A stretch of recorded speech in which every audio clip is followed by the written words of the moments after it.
Kidogo ndugu yangu.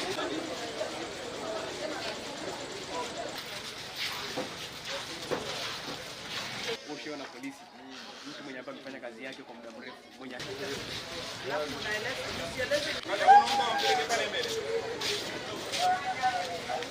kuna kama mrupuko umekuja wa magonjwa fulani, mtu akifa, hata hizi picha tumetuma kwa mitandao watu wataziona. Mtu anafura hivi kama ndovu, anakuwa kama na malengelenge, anatoa harufu mbaya, hatuelewi ni ugonjwa gani. So sababu watu sasa hivi wako na taharuki, mtu hajui kama leo ikitoka huyu kesho itakuwa nani.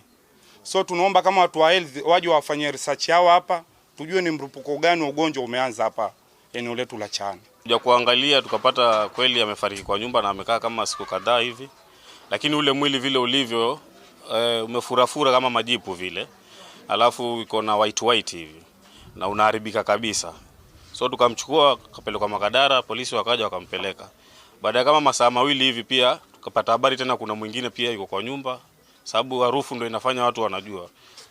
Ukiona mtu unadhani amechomeka na hajachomeka, unadhani amechomeka na mafuta ama maji moto, na hivyo ndio amekufa. Na kuna wengine wagonjwa pia wameenda kulaswa. Sasa hii mtaa ni kama ugonjwa ambaya imeingia, ambayo itatatiza jamii kwa jumla, kwa maana ugonjwa bado wanasidi na watu wanakufa mwingine baada ya mwingine, mwingine baada ya mwingine.